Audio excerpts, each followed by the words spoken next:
Hello, good morning, good afternoon, or good evening, depending on where you are. Thank you for joining us today on day 2 of the Caribbean Conservation Finance Congress 2023. This event is organized by the Caribbean Biodiversity Fund and Island Innovation. We thank you for joining us, and please feel free to introduce yourselves in the chat. Let us know where you're coming from and what is your background as well. My name is Cristian Saquino. I am the Chief of Staff and Technology Lead at Island Innovation. I am pleased to welcome you to this session today, which is going to be very interesting, let me tell you. We have seen on day 1 yesterday, fantastic sessions, amazing speakers, experts on the field. And as you know, our theme for this year is circular economy, which is a very important topic, and we want to see it grow here in the Caribbean. This session is called Circular Economy, Success Stories from the Caribbean on the World. And as you know, circular economy has been gaining traction as stakeholders at all levels take a holistic approach to biodiversity conservation. As we explore advancing circular economy in the Caribbean, we are going to take a look at the success stories from our region and the world. Please a reminder that if you have any questions about the topic in hand, you can use the Q&A box at the lower left on your Zoom window. And without further ado, let's continue with the session. I am going to welcome our moderator, Bamburn Harry, CEO of SBGCF. Bamburn, the floor is all yours. Thank you very much, Christian. Let me say a pleasant good morning to everybody. As Christian just mentioned, yesterday was an exciting day, talking about the circular economy. And this morning I have the distinct pleasure and responsibility of moderating this session, which is success stories in the Caribbean and the world. Yesterday, we heard about the circular economy and what it entails and the benefits of applying this model to our rapidly evolving world. We heard presentations on shaping a circular future for all, consideration for using circular economy and biodiversity conservation, circular economy in practice. But today, we're going to focus a little on the success stories. And we have a very distinct panelist this morning, 3 individuals who would present to us on some of the success stories where circular economy is concerned. This morning, I'd like to welcome our first presenter, Mr. Clement Finderson. I hope I'm pronouncing that correctly. From the Climate Sensitive Circular Economy in the Caribbean. Now, Mr. Clement, and I'm just going to say a little bit about him. Clement has been working in the field of renewable energy and waste management for more than 20 years. His career has taken him from industrial companies like Sharp Electronics to consulting companies and NGOs, such as Aliaz, where he supported public-private partnership in Costa Rica. Since 2013, he has been working for the Deutsche for International, which is a GIZ, German bank, supporting for more than 4 years the German Biogas Association and holding trainings, as well as carrying out projects in the area of biogas and waste management in Germany, Brazil, Mexico, Turkey, Thailand, Malaysia, India, Indonesia, Kenya, and South Africa. Since 2017, he is team leader of the energy transition project in the Dominican Republic, which supports the decarbonized energy sector through capacity building, sensibilization, and technical studies. He has furthermore prepared several new technical cooperation projects on renewable energy, biogas, and circular economy in the Caribbean region. Mr. Clements has a wealth of experience, as we can see from his bio. So Without further ado, I will pass the floor over to Mr. Clemens as he presents on some of the success stories. Okay, thank you so much. Can you hear me? Yes, we can hear you. Perfect. I'm just gonna share my screen. You tell me if it works.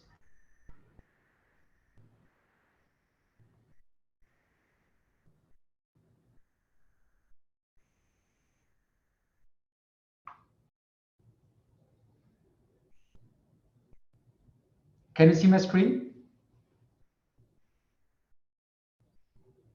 Yes, we can see your screen. Perfect. Thank you so much for the introduction, and thank you so much for the Caribbean Biodiversity Fund for inviting us to the conference. But before Mr. Clemens, just very quickly, Mr. Clemens, before you begin, just one quick housekeeping, just to remind everybody that the questions would be taken at the end of all presentations. So you can type your questions in the Q&A, and at the end of all the presentations, we will direct the questions to the presenters accordingly. Mr. Clemens. Perfect. Again, thank you so much for the invitation. Thank you so much for the introduction. I have some slides. Some of them I might skip because things have been mentioned yesterday. I hope you can understand me well, because I know I do have quite a bit of a German accent when I speak English. Yes, maybe we start off with GSZ. For those of you that don't know us, GSZ is a service provider in the field of international cooperation for sustainable development, international education work. So GSZ supports the German government in achieving its objectives in the field of international cooperation. We do have various commissioning parties, which are various German ministries, for example, but as well like European Union or World Bank, etc. We are a company under private law and have a taxable business area that is a GSZ International Services. Some of you don't know, maybe that is basically a consulting company, but what is famous in our business is basically the public benefit business area. We do have now more than 25,000 people worldwide. And here you see we have ongoing around 1,600 projects in the Global South in about 120 countries. And we have offices in 80 countries currently. In the Caribbean, we are linked for more than 40 years. We offer consulting and training, project implementation, capacity building. I think capacity building in the region is one of our main strengths. And our regional office for the whole Caribbean is here based in Santo Domingo, Dominican Republic, where I'm based currently. Currently, we have 4 offices in the Caribbean, in ADR, Santo Domingo and Mitchell, in Grenada, and in St. Lucia. And in the Caribbean, we have around 30 projects currently that we're implementing, and we are actually focusing on the climate change area, renewable energy, energy efficiency, circular economy, climate resilience, and financing. And we have around 90 staff in the region, throughout the region. Here you see our project portfolio. I marked in yellow those projects that are linked to waste management and circular economy.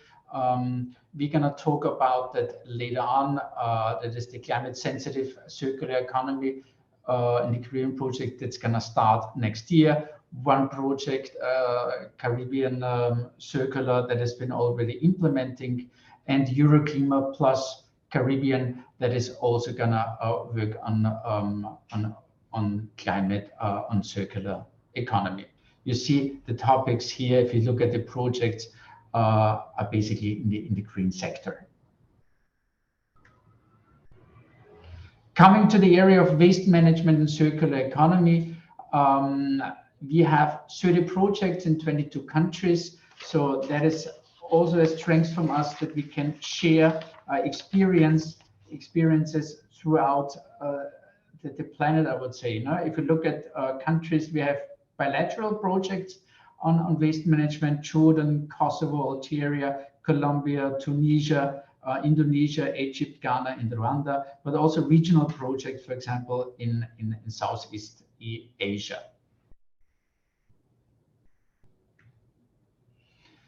I think most of that has been mentioned yesterday, so I'm gonna keep it very short. We all know it, you know, circular economy. It's from linear waste management, or you can say like a throw-away economy, to a circular economy. Yeah, and that is something very important to retain the value of the product, materials, and resources for as long as possible. I think that has been mentioned already, and also you have seen that, you know, the circle that is different in the past, and that it starts off with the design, the production, the sale, the sustainable use, the repairing of products, the collection and reuse, and the introduction again to the cycle.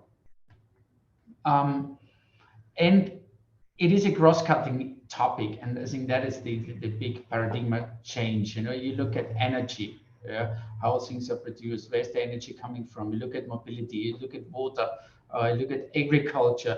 We're gonna have some examples on that later on. I think agriculture, and especially composting and biogas, are very, very interesting topics for circular economy, and I think very important for the Caribbean region, so resources and supply chain as well. Circular economy and the global agenda, it has been mentioned in the Paris Agreement that it plays an important role. I think you heard about the UNEA plastic treaty that hopefully will be agreed by the end of 2024. You see the topic of circular economy comes to the high political level, as well as the German National Circular Economy Strategy, which is expected to be published by 2024. But looking to the things we're dealing in our project, as Chia said, I think there is still a lot of legal framework lacking in the area, let's say, waste management and also circular economy. And one of our experiences, well, if you don't have the linear waste management under control, like separation of the source, whatever, it's very difficult to skip a couple of steps and go right away to a circular economy. I think that has to be approached step by step. Of course, the EU Green Deal is one of the main building blocks on the European Green Deal, and 17 Europe initiatives are related to circular economy worldwide. So yes.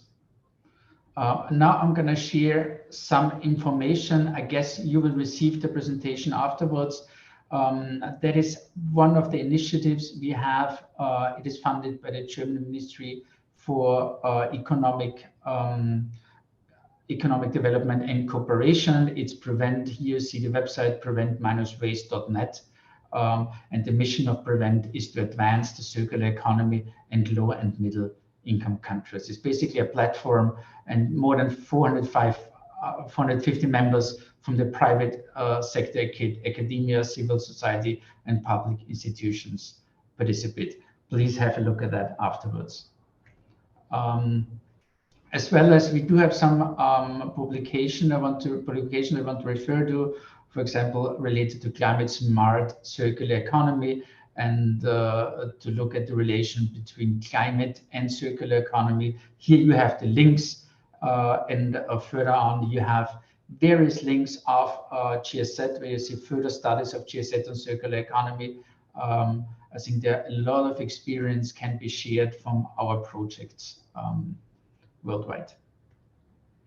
One main gap is financing of circular economy. So here we have a special tool, the Prevent EPR, Extended Producer Responsibility Tool, as well as financing circular economy insights for practitioners. One topic I haven't mentioned is biogas composting waste to energy. There have been a lot of discussions on that in Latin America and the Caribbean region. What is the best options? As you see, waste to energy, like the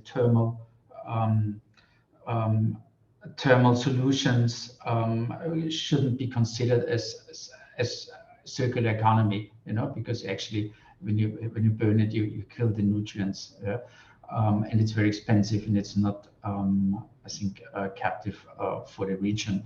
But you look at biogas and composting, I think there are very good options to deal the organic fractions of municipal solid household waste as well as agricultural waste. We know it's not that easy to implement that, and you need a certain kind of amount of organic waste. But here you have the cycle that whatever the digestate of those biogas plants come together as a nutrients for the soil. So that is something that can be considered. Some of our best practices here in Colombia, for example, where we have been implementing since 2019 a project that focuses on green jobs in the circular economy, also financed by the German Ministry for Development Cooperation, BMZ.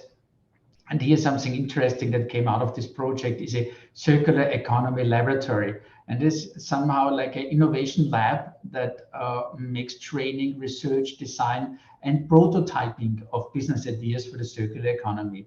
And more than 7,000 people have been trained together with SENA. SENA is a public institution in Colombia focusing on vocational training. And there's also cooperation with the private sector, for example, with Siemens on technology of 4.0, creating digital twins, etc. So that is something that I think created a lot of new ideas. And what is necessary is about a bit of thinking out of the box, supporting SMEs. They're getting new ideas on closing the cycle, and not just thinking about the linear waste management.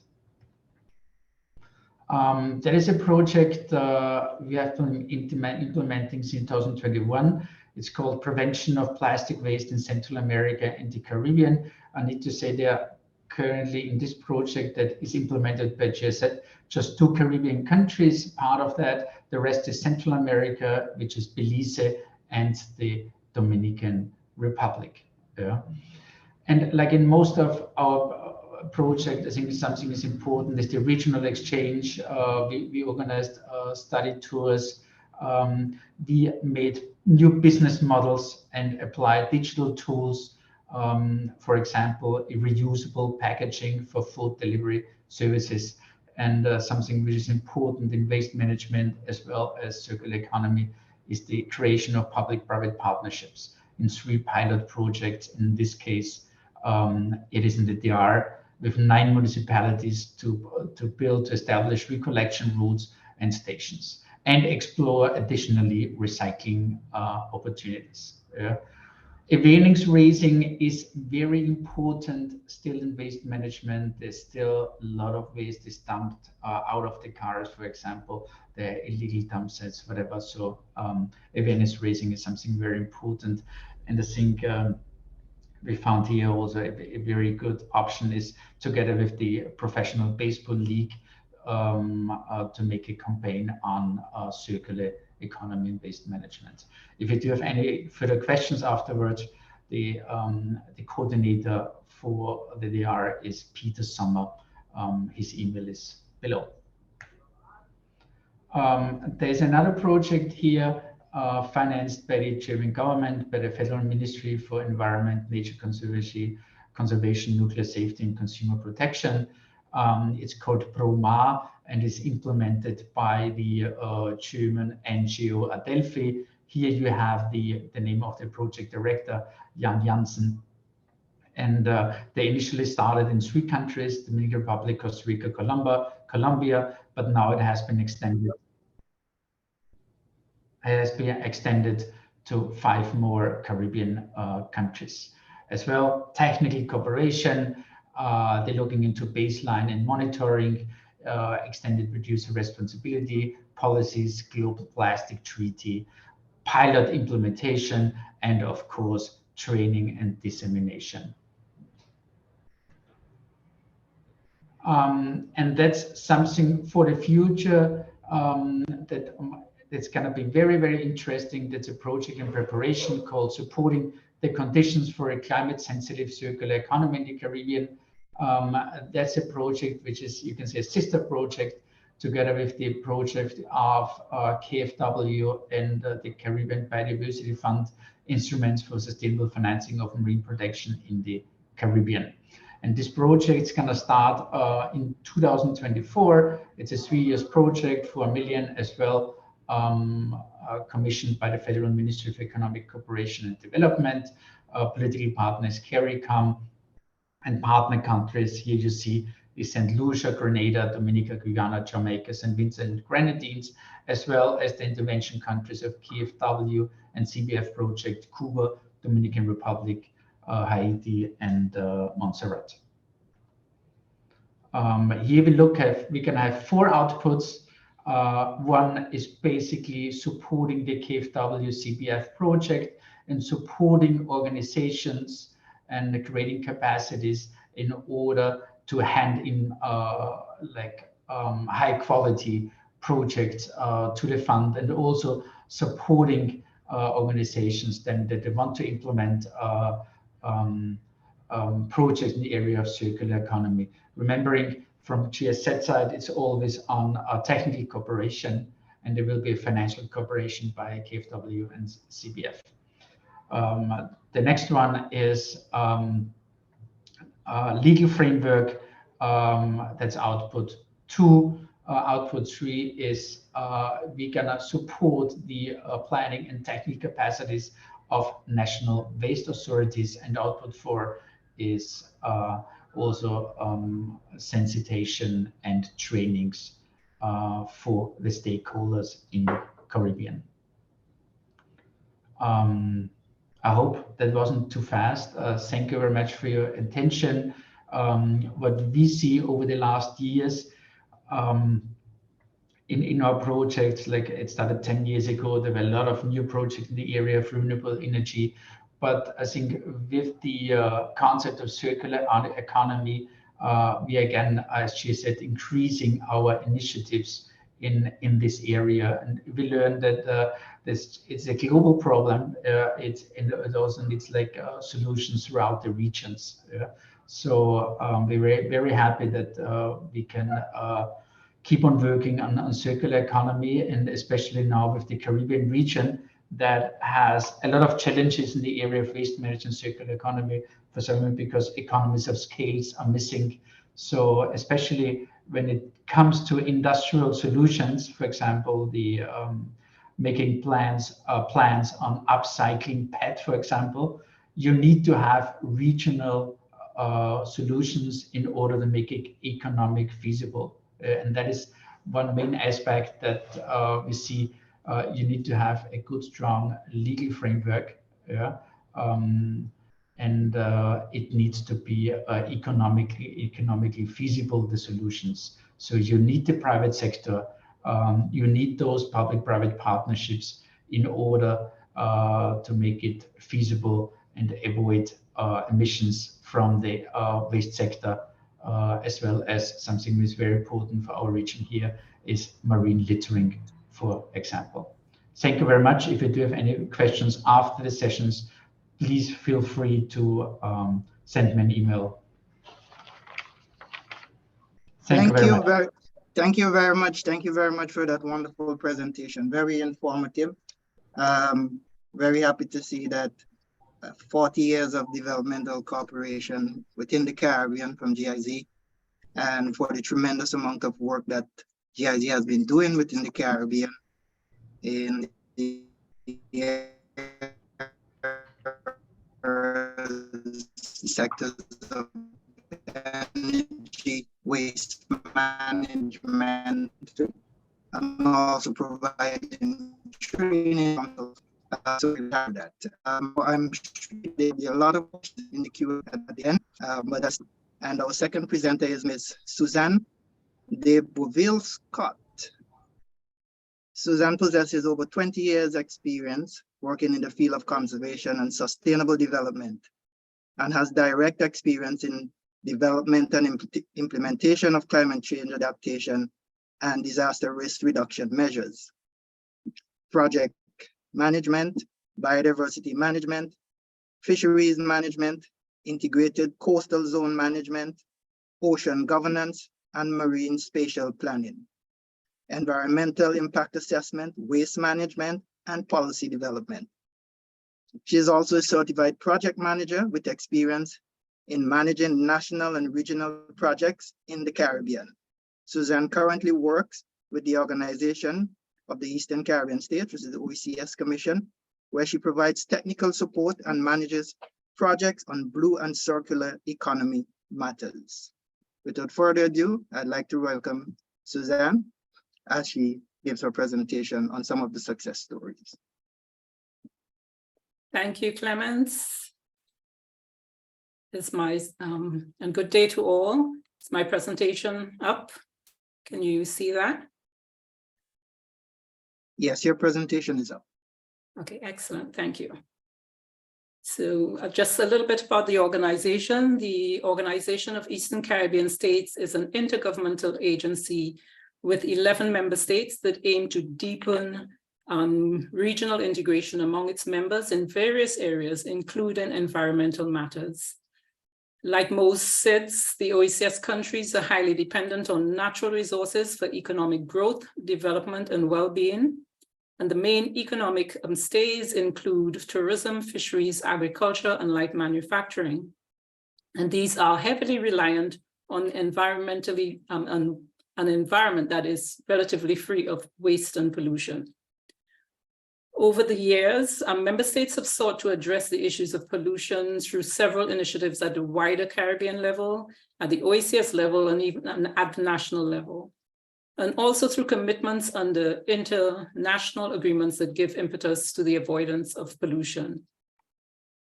While significant strides have been made, and in general, OECS countries have solid waste management systems in place, along with some infrastructure, for the most part, there is very little source separation or collection of recyclables, no readily accessible local markets for recycled waste, and inadequate policies, legislation, and facilities for treating wastewater and solid waste. And the cost of managing waste in general is just exorbitant, posing a challenge for many governments to implement effective waste management systems and positively impact issues related to environmental sustainability. In 2018, at the 5th meeting of the OECS Council of Ministers for Environmental Sustainabilities, the ministers noted the challenges, but they also noted opportunities for waste management in the Eastern Caribbean. They recommended that member states, as a matter of priority, undertake action in coordination with the OECS Commission to address new and emerging challenges for the management, reduction, and recycling of waste. They further recommended the implementation of effective measures that contain and reduce marine plastic pollution. So recognizing the need for additional support to our member states in managing waste and the opportunities for a regional approach, in the 2020 revised St. George's Declaration on Principles for Environmental Sustainability in the OECS, this includes now a program on chemicals, pollution, and waste. And this program seeks to promote and develop circular economies nationally and regionally through the implementation of an integrated approach to waste management. The Commission is currently in the process of preparing a regional waste management strategy and action plan, which will serve as the implementing instrument for this chemicals, waste, and pollution program. Under the program, an OECS model for sustainable waste separation, collection, and treatment of plastic waste has been prepared through support from an EU-funded project, Recycle OECS. An important aspect of the model is that it considers a regional approach, self-financing, sustainability, and business viability. The model is intended to be enhanced iteratively based on lessons learned through demonstrations, new information, and emerging issues. The model comprises 5 pillars: the technical pillar, economic pillar, sustainable financing pillar, institutional and regulatory pillar, and a communications pillar. These pillars represent a logical flow or process to developing sustainable waste separation and collection and treatment systems, including ensuring a business approach is taken, sustainable financing is put in place, and countries establish waste reduction and recycling targets.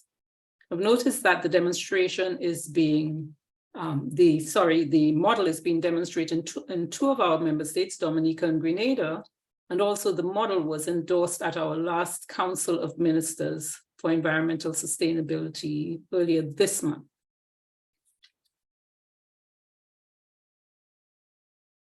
In addition, the program includes ongoing campaigns to inform on waste management and pollution issues toward changing mindsets and behaviors. Our 2 projects under this program have taglines: tackling ocean pollution from surf to turf, and green actions, blue oceans. And these are meant to stress the connectivity between waste generated on land and marine pollution. And I'm hoping that many, if not all of you, have actually come across our music video, More Than Just Islands. If not, please feel free to look for it on our YouTube channel. Efforts under the program also include on-the-ground interventions, including community support for waste separation, collection, and treatment of various waste types, and also strengthening of the capacity of the waste management agencies through the provision of services, goods, and some small works. On the softer side, we have also prepared a suite of interrelated and mutually supporting products, and I'll just mention 2 of them here. The OECS Framework Policy and Legislation for Effective Waste Management, and this includes national waste management policies and legislation, which these policies and legislation are before the countries for their consideration and toward promulgation. The second one that I'll mention is the OECS Guidelines on Fiscal Incentives to Promote Effective Waste Management. And these provide a number of considerations for the use of fiscal incentives and disincentives to change attitudes and behaviors towards aligning these with circular economy principles. And with that, I'll just invite you for more information to visit our website, or feel free to contact me. Thank you.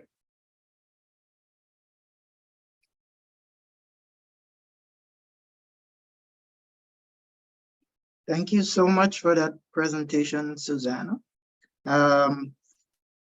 Very good to know that the OECS is doing so much within the Caribbean, especially with this new project, Recycle OECS project, which would address terrestrial and ship-generated waste, which I believe is a matter of concern within the Caribbean where pollution is concerned. So thank you so much. And I'm sure that there will be questions for you at the very end. At this time, I'd like to welcome our last presenter, Mr. Juan Andrade. He is the Director of Flying Tree Environmental Management. He is also an aeronautic engineer by profession and a philanthropist by nature. Juan has worked as a type-rated engineer at Air Caribbean Trinidad and Tobago and Besto Caribbean Helicopters. As the Managing Director of Flying Tree Environmental Management, he provides management expertise along with network and communications and is critical in the design and management for all Flying Trees project. At this time, the floor is yours, Juan, so you can share some of your success stories with us. Hi, good morning. My name is Romella Seniram. I am the project coordinator at Flying Tree. I would actually be the one presenting this morning. Juan is running a little bit late. He had some personal stuff to get sorted this morning. So that's why I'm taking over. 1 second, let me just open my screen. Welcome, Ramona. Thank you so much.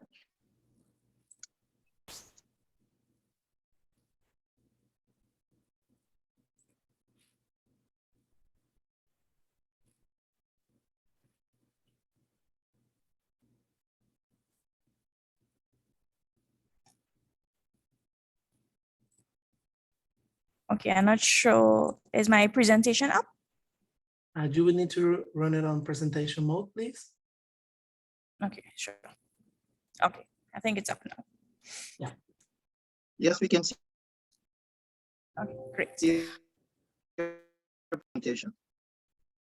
Okay, so to start our presentation, I would start with more or less who are our main team members.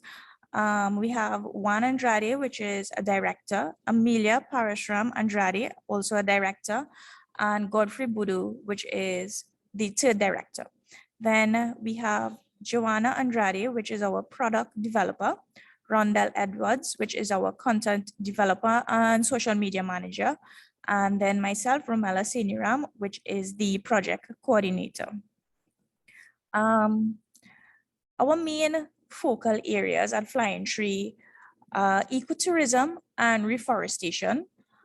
And then we have environmental sustainability.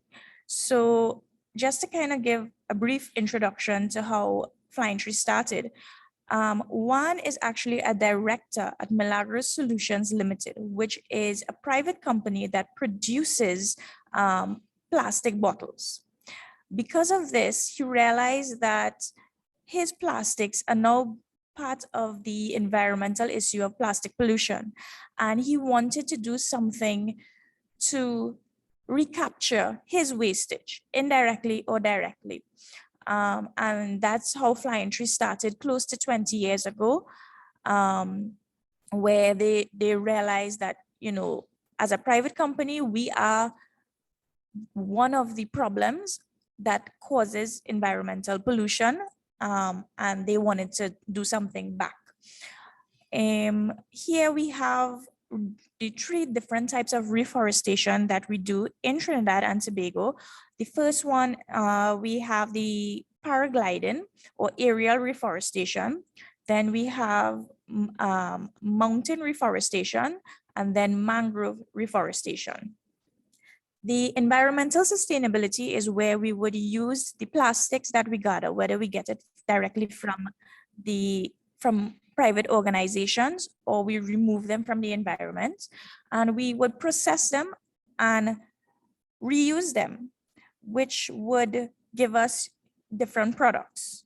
Currently, the project that we have running, or expanding, I should say, is in collaboration with IDB and Kariri, which is the Plastic Lumber Expansion Program. Let me go to the next slide. So here we have our industrial responsibility environmental loop, which Flying Tree represents a symbiotic relationship between an NGO and a successful for-profit organization, which is Milagros Solutions, which I mentioned earlier.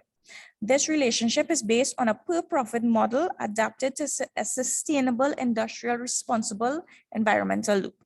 And because of this, that is why we have seen success. Because we took a for-profit organization model, we've been able to take an NGO and make it sustainable, so that we're not only depending on grants, but we can take all the different programs that we have running within the actual NGO and fund itself more or less. We have This is a very, very small percent of the different persons that we are in partnership with, but these are like our main collaborators. And to mention, we were part of a grant with Jeff, SGP, UNDP. We are also part of a grant with IDB and Canary, and then the Shaping the Future of Innovation with IDB and Kariri. And that's the end of our presentation.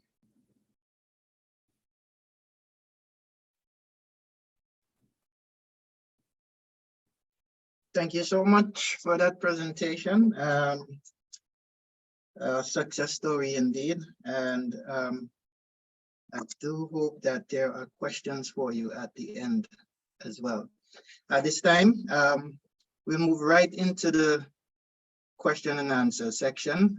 But before I do that, let me thank all of the presenters who presented this morning for sharing their experience and their stories about the circular economy with us this morning. Our first question in the question and answer section is from Cleanup Barbados. What materials are available to share for awareness raising? I guess that we can direct that to Susanna from the OECS.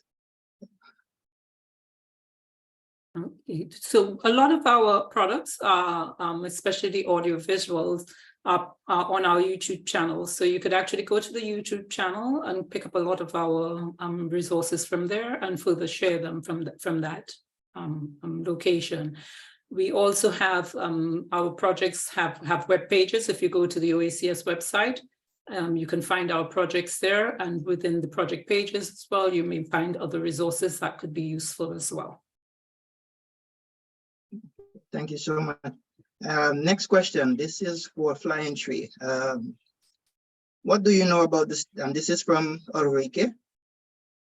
What do you know about the stability of recycled materials? Many plastic tend to dry rot in our environmental conditions, resulting in microplastic particles, which are invisible but just as harmful. Hi, okay, so Juan Andrade is actually here, so I will let him respond to that question. Very good morning, everybody. It's Juan Andrade here. Good morning. The microplastics behavior, or the plastic behavior in general, we need to weigh the goods and the bads. In between, what is the beta of the two bads? If the plastics are going into the dump, in the waterways, etc., they will definitely do an uncontrolled bad out of proportion. That is what is going on for the last 30 years or 40 since the plastic revolution. So whatever any, not only Flying Tree, but any input in any company, any organization that try to do anything within the plastic in order to remove it from the environment and do whatsoever already is good. But now let me talk about the real technical part. The real technical part will be plastics in general. Yes, they do degrade in contact with the environment. All the plastics in general. When you recycle, for example, in the case of Flying Tree, we recycle it into plastic lumber. And by recycling the plastics, we introduce back into the structure the oils that was lost in the first life cycle. So we're not only taking care of the plastics, but also taking care of the oils from vehicle maintenance. Mainly, they are awesome oils, because actually the plastic came from those oils. And we just introduce back the plastic with heat and pressure back into the structure of the plastic, and such creating back elasticity and properties that will protect the plastic itself for a long time back into the environment. Now, due to the, for example, plastic lumber solidity is a very solid and very, the mass is very wide and very solid. You will have a lesser surface indirect contact with the environment, rather than in contrast, and when you're using materials that are done or cast to be light, and the surface and the cavities are as far as they can reach in order to create the same bulk item, but with the largest surface area possible. In the flying tree, is totally the opposite. We try to make it the heaviest and most solid as possible, so the plastic is contained within itself with less surface. Basically, that's what happened with the microplastic when you recycle. And during recycling itself, during the process of recycle, you also pelletize and you make flakes and pellets. We try to reduce as much the wastage within the process. Actually, we have basically none wastage on the process, because all our wastage we collect it back and we grind it back and we process it back. But I would rather worry a bit more about the more industrialized plants in larger size, which send into the waste millions of tons of, and actually that millions of tons of plastic in pellet size that you get in the beach when you're bathing. Those little pellets in the environment are the worst, and coming directly from the process in the industry. Yes, I agree, is a large thing to think about the microplastic from the process itself. And we need to be very vigilant on how we design the product and how we process the product.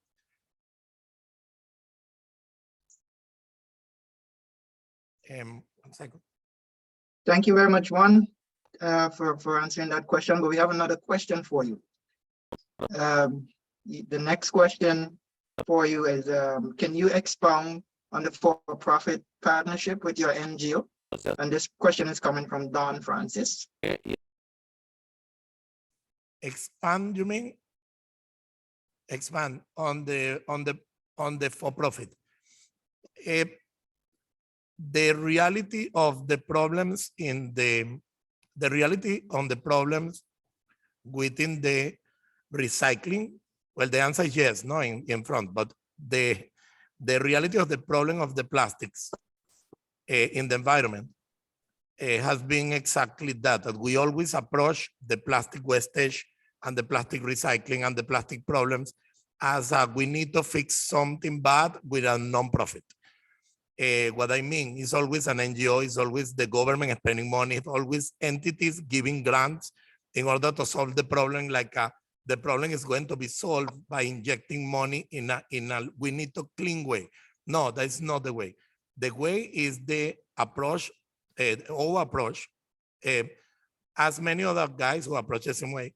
We approach the garbage not as a garbage, the plastic wastage not as a wastage. Actually, we always joke around. We always make fun about, don't call it waste, call it raw materials. We go in there looking for raw materials. And one of our goals will be soon, at least in Trinidad and Tobago, because it have been done in other countries, to make the plastics a total profitable business. And in that way, the NGOs and the grants and all these things will not be needed anymore. You need to make this into a per-profit business in order to solve the problem. Only then the problem will be actually solved. Before, we just wasting money.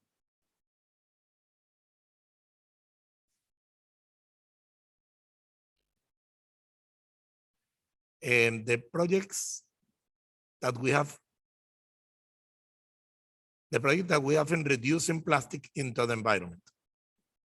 To reduce plastics, we need to also, the approach of flying tree is this. Most of how to explain this? Most of the campaigns in the planet has been to put in your head that the problem is the plastics. Flying tree don't believe that the plastics is a problem. Flying tree see the plastics as a beautiful and very wide open opportunity for business. That's how flying tree see it. plastics are not, at no time, the problem. The problem are the people who use the plastics, the lack of responsibility of the makers of the plastic, lack of education, lack of governance, etc. So the plastic really is not the problem. Yet anything in excess is bad, and we know that. But can you imagine a planet with, because we already are a plastic planet, but can you imagine if every single body in the planet could have the knowledge of what to do with the plastic and how to stop pulling more oil from the underground and use the plastic that is already on the surface? It's way cheaper by far to use the plastics that are already on the surface of the planet rather than continue pulling it from the underneath the sea and the oceans and the land in the oil way.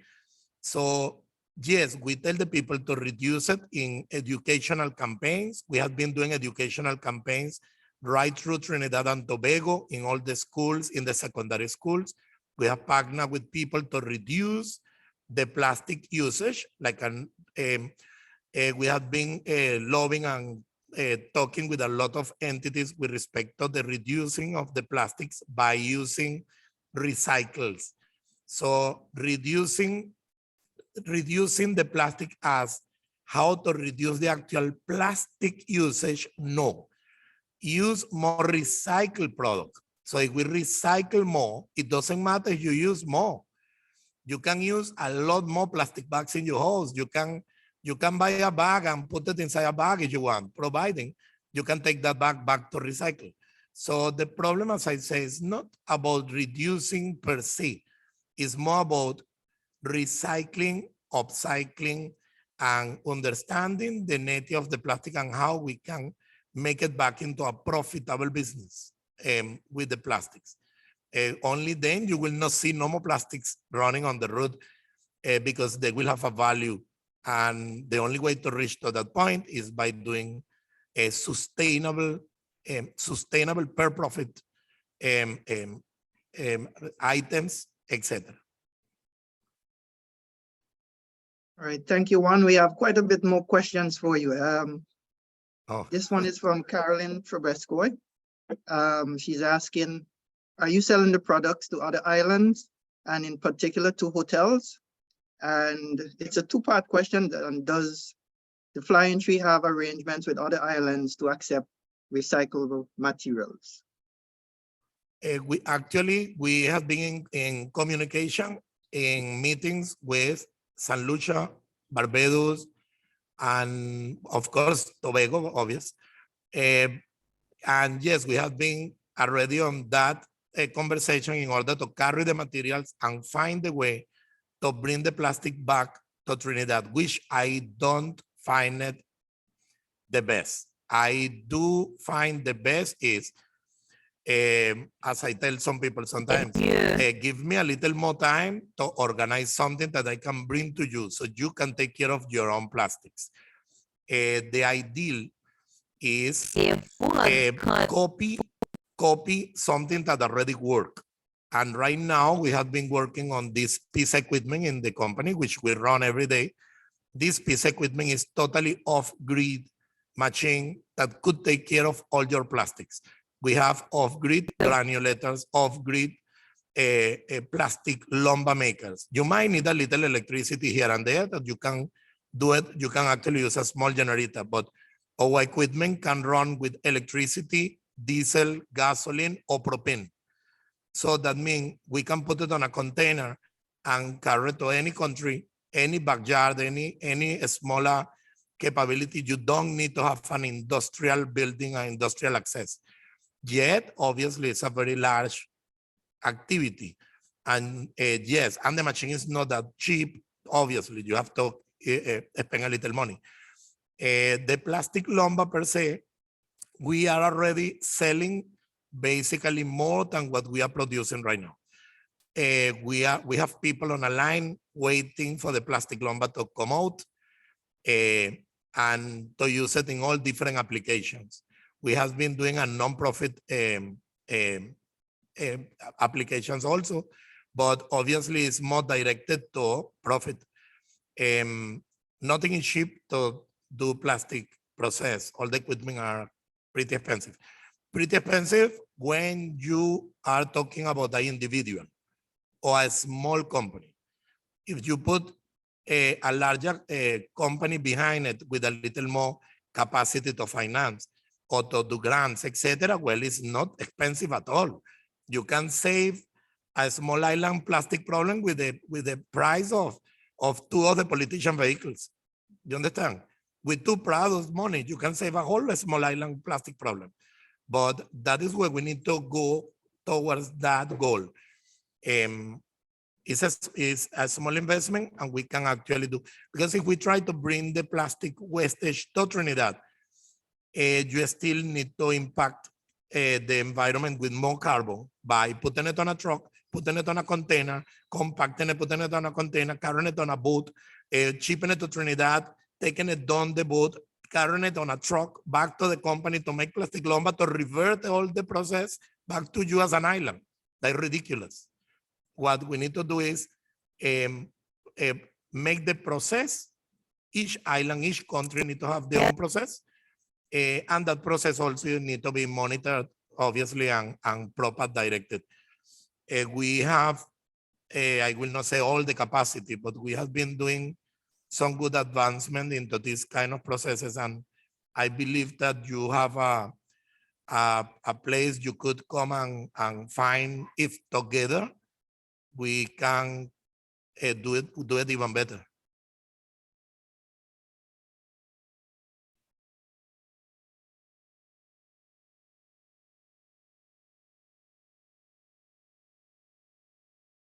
Just respond that. I just answered those questions.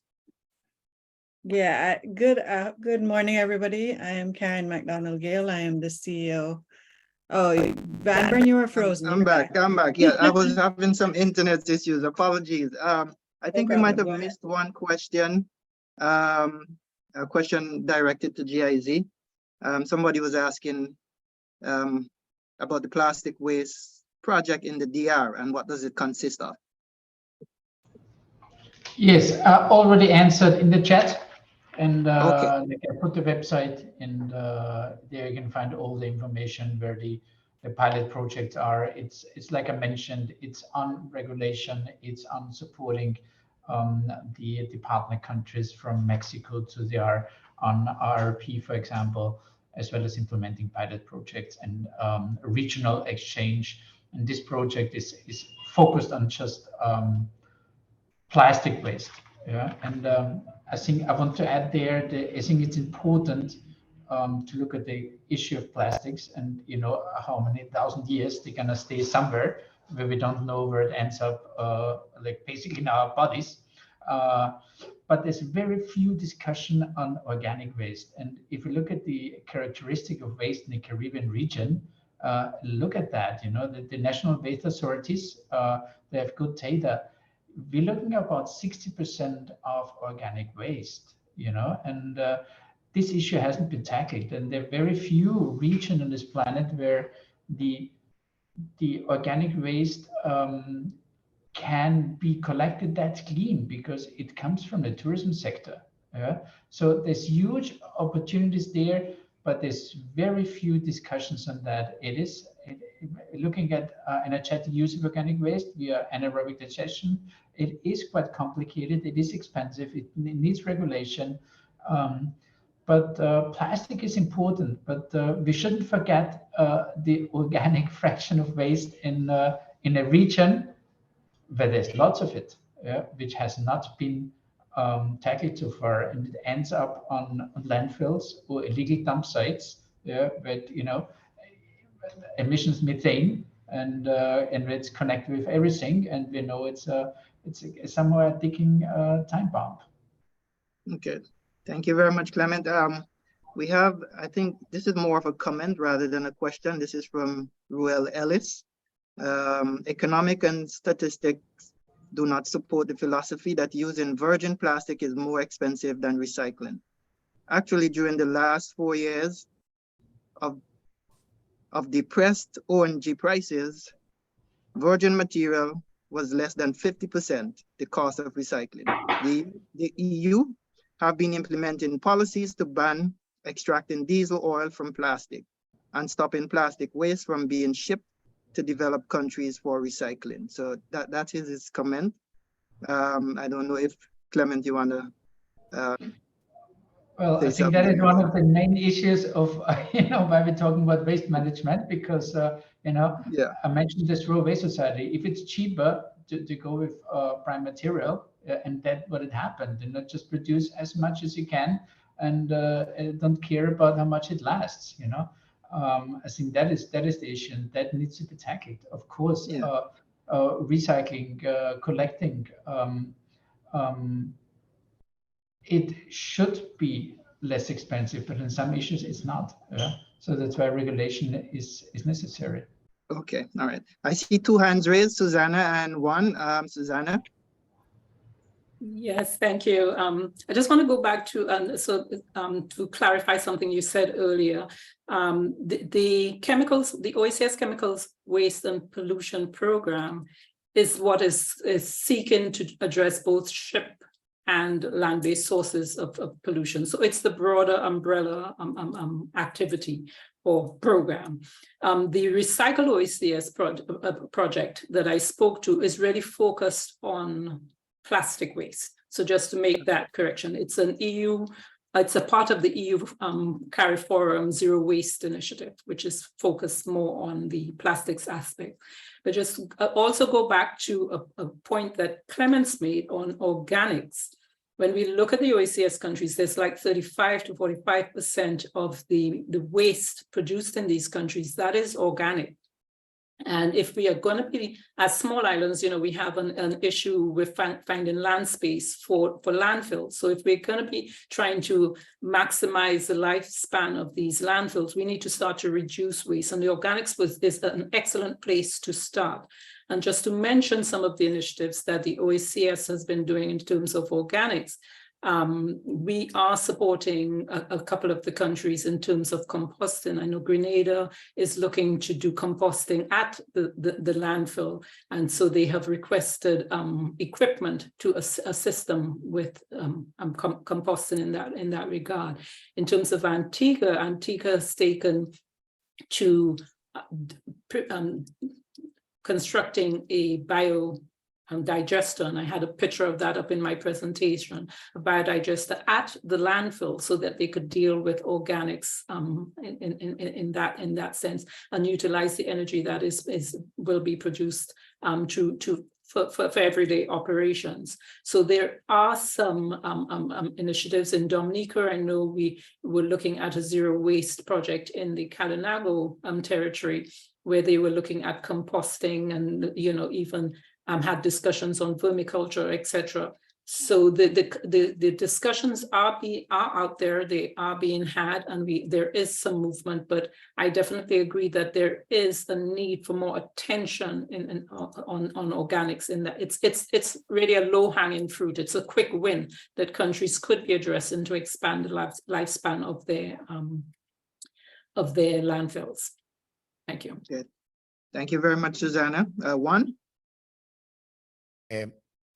Yes, sometimes I scream a bit because I feel you're not hearing me that I screaming. Apologize for that.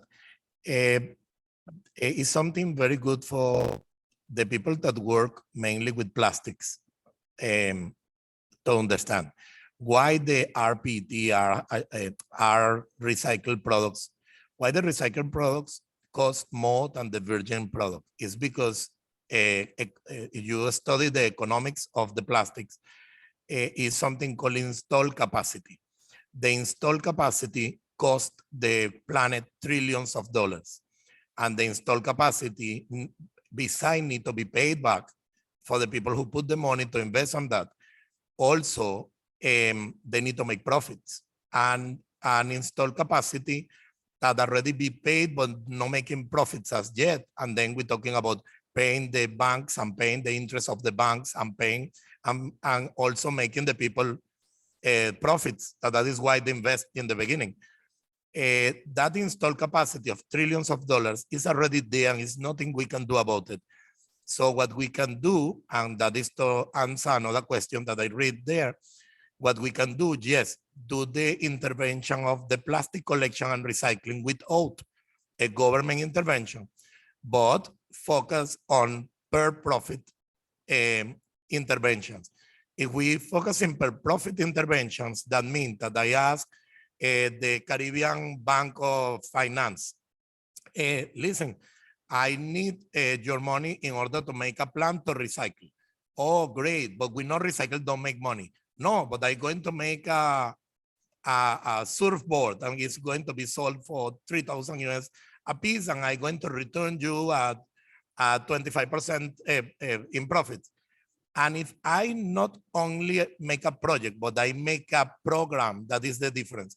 If I make an already sustainable and running a pattern, how you call it, model, where the bank could say, oh, but you are already doing it, but in a small scale, but it's happening. And you do getting your money back, and you do getting a little profit out of it. What happens if I give you $50 million? You can multiply that 50 times. And then everybody make profit, great. So that is the way we're going to solve the pollution problem. I'm talking about not only plastics. I'm talking about, for example, you're talking about the organics. And happen that in Trinidad, we buy a pack of black gold, and the black gold coming from America. And that black gold pack is $350. And do you know that how they made the black gold pack? Do you know what I'm talking about? It's the compacted organic. The compacted organic is made in a landfill with a giant something looking like a womb that they spread a plastic bag. The things goes inside and incinerate while you grinding it. It incinerate, and that's why it get black. It's called a black gold. And that machine also pack it in packs and spread it in the entire planet. We buy it in Trinidad and Tobago for $350 because I buy it. And that is organic waste from other countries. But it was made into money. And that is why it's profitable, and that is why it's viable.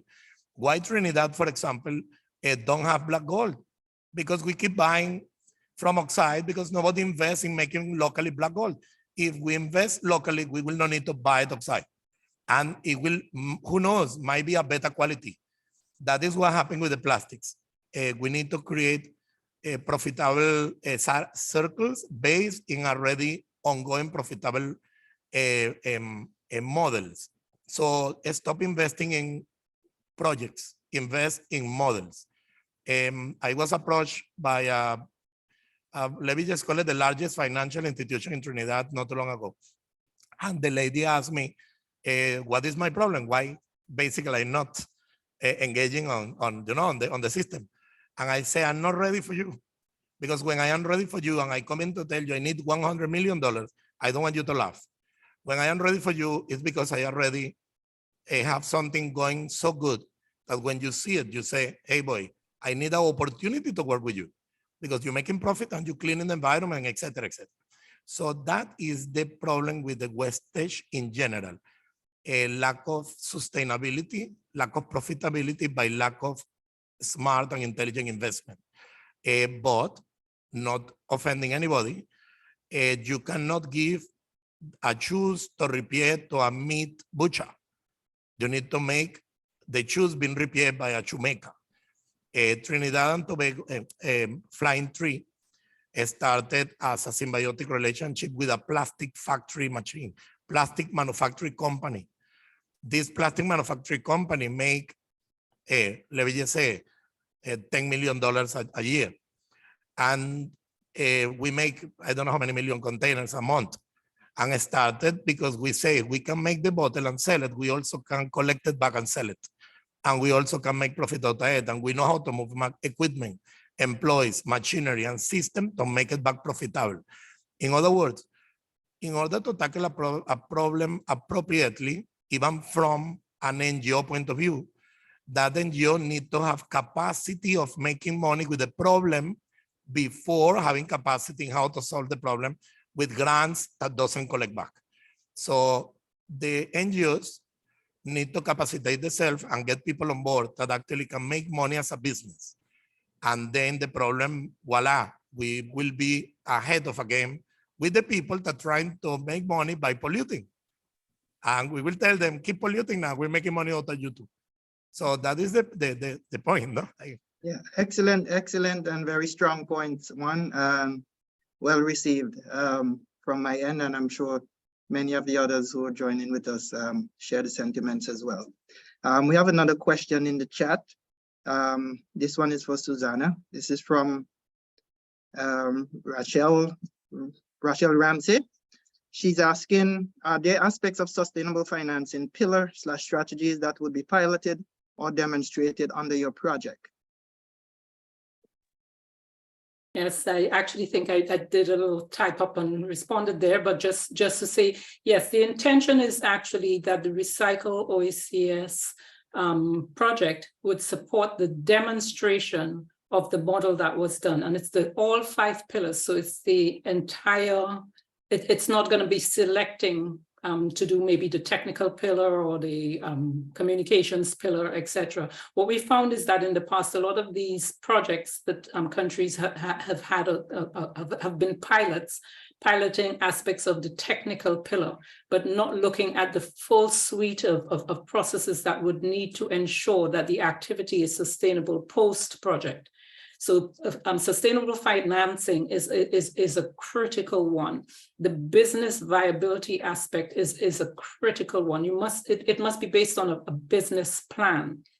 Otherwise, post-project, everything will come crashing down or come to a halt. And we saw that in the case of St. Lucia's RePlas project, where the focus was really on that technical component. And a good number of lessons have come out of that initiative, albeit one that was not sustainable. We've learned that the transportation that was mentioned earlier, the transportation of the plastics to recycling plants, it's exorbitant. It really does not facilitate a business approach. You end up being out of pocket where once you start to transport the systems too far out of the Eastern Caribbean region. And in our case, for the Recycle and the RePlas project, the materials will be transported all the way to Honduras. The original intent had been that we would start with St. Lucia, collecting of the plastics, etc., and ship them to a plant in Martinique, which is within the OECS. And then we would add countries, OECS countries, etc. So eventually you'd have all the OECS countries basically collecting with waste separation systems in place, etc., and shipping over to Martinique. However, this was unfortunately not the case, where the plant in Martinique actually had to close due to the fact that it was really not receiving enough plastics to keep it viable. And so therefore it closed. But it's a good lesson learned. We have to look at this. Maybe the size of the plant was not appropriate for our region. We know while we are producing a lot of plastics in terms of business, it's really a small amount. So we have to look at areas such as that. And we have to learn from what we have done in the past. But just to sum up, to say that, yes, when we are demonstrating the OECS model for waste separation, collection, and treatment in the Dominica and Grenada under the Recycle OECS project, we are intending to tackle all 5 pillars. So sustainable financing is a critical one. And we recognize also that one of the weak spots is the institutional and regulatory frameworks as well. These countries, many of them do not have strategies in place that present targets for waste reduction, etc. So all of these really need to be in place. And that's all part of the process that this model includes. Okay, thank you so much, Susanna. There's one more question, but I think you answered that with your response. Is there a financial mechanism in place for the project initiative? So I think that was addressed. I do have a question for Clemens with regards to the Caribbean, the OECS region in particular. What is the most current project that the GIZ is undertaking in the OECS region?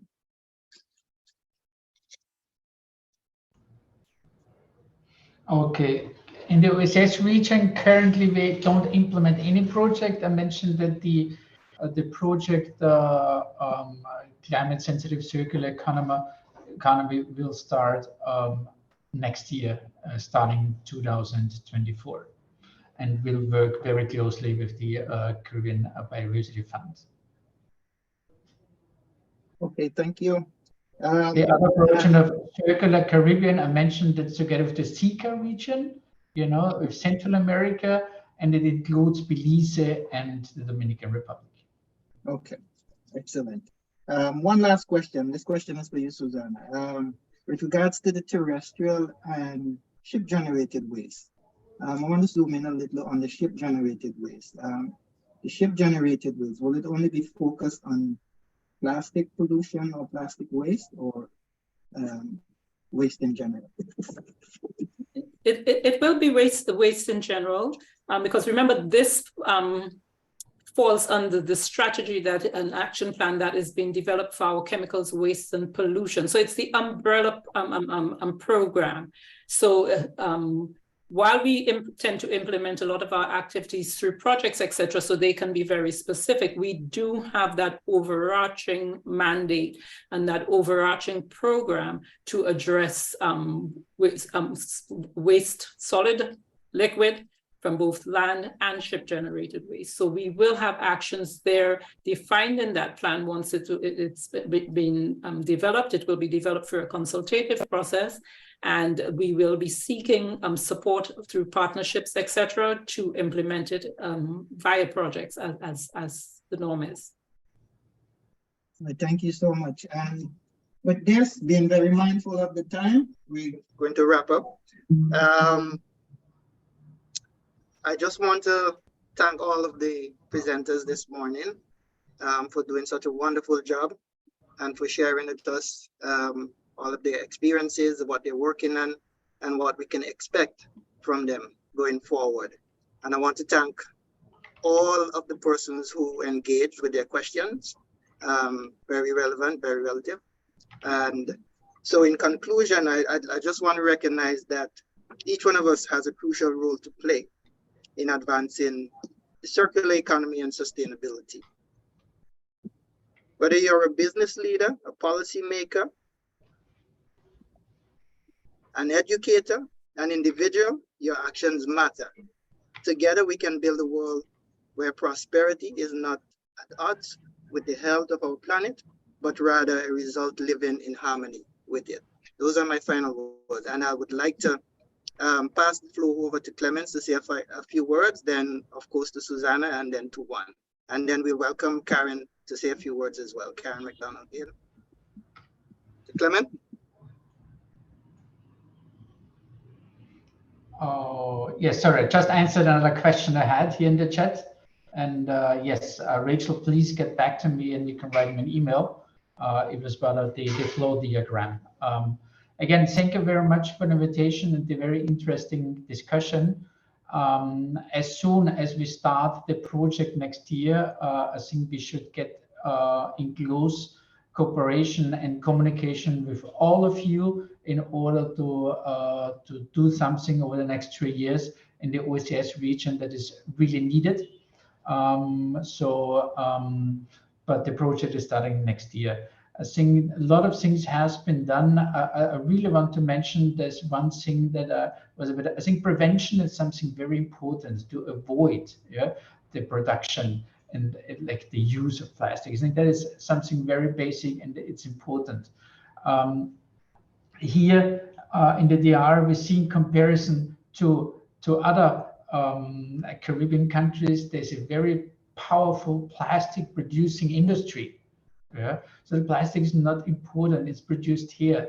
And the industry here is so powerful, so that's why the waste management law, I think it took 10 years and we supported a lot to approve it.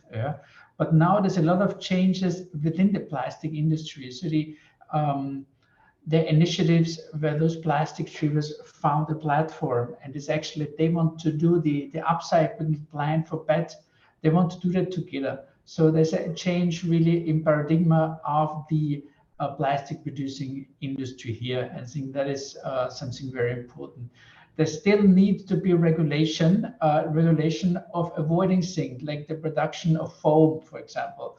I think most of the Caribbean countries is already prohibited, in some countries not. So there's still a lot of things that have to be done on regulation side, and then sharing the experience, because waste management in the in small scale is more challenging to have it economically feasible than like in other countries where you can have it on big scale. Thank you very much again for the invitation. Thank you very much, Clemens. Susanna, the floor is yours. Now, I'd just like to thank you for, well, CBF for extending the invitation to the OACS. We thank you for the opportunity to present on our work. There are just two points that I'd like to raise on the end. We tend to wait for issues to be raised at the international level, at the global level, such as the issues on plastics, before we act in our region. I think we have the opportunity right now to start actions without that push from the global level, and even our partners, etc., to note the issue of organics. This is a huge one for us. Almost 50% of our waste is organic, to allow the country some assistance in addressing these, finding solutions for this. And another one that tends to fall under the radar quite a bit is the wastewater issue. Wastewater is a huge issue in our region. It is not as visible as the plastics issue, but it may be even a bigger problem in a few senses. So I think these are two areas where we really need to start some focus, addressing organics and addressing wastewater issues. Thank you. Thank you very much, Susanna. Juan? Very, very good day and good productive session we have. Thank you very much for the invitation. We always need to keep in mind that this is a teamwork. Nobody can do it by itself. Everybody has to work together. All the entities and all the people that taking this difficult job of making a proper management of wastage in the planet happen. It's a very difficult work. It's costly, it's difficult. Sometimes it's easier just to make some money, but we love the planet where we're living in, and we borrow it for a little period of time. And we need to return it, at least, if not better, at least in the way we collect it, in the way we enjoy it. And I enjoy this planet so much. I am so grateful to God for being in the planet Earth, that it hurt me if I just cross my hands and see what is going on. So you need to continue your good work. It's a lot more to be done. And any approach you take, it will be, any positive approach will be a good one. And very good, Ms. Bamburg say, at any level, educators in the planet are a key pillars of the entire planet, is the educators. I come from my mother is an educator, my grandmother is an educator, my wife is an educator. And that's why maybe we come out like that, we go in the schools and teach about the plastics. And so education is the beginning and is the end of the human race, starting with education and training, and it will finish either better for good education and training, or it will finish the worse for lack of education and training. So education, thank you, Ms. Bamburg, to bring that point today.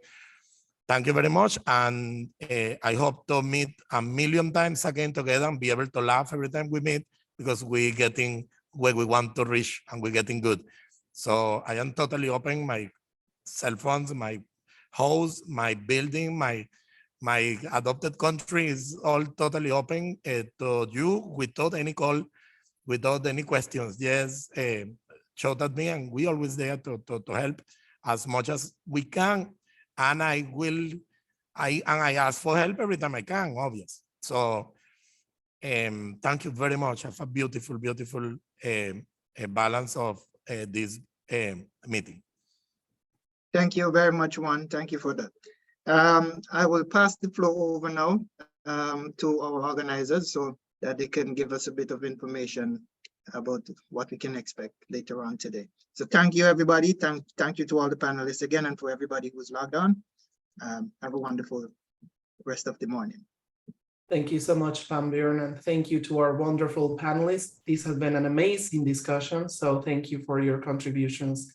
We'd like to remind you that we are going to go on a small break, coffee break, and in 30 minutes, we will start our next session, Circular Economy in Community Engagement and Innovative Finance. That is at 11 a.m. Eastern time or 10 a.m. if you're in Jamaica.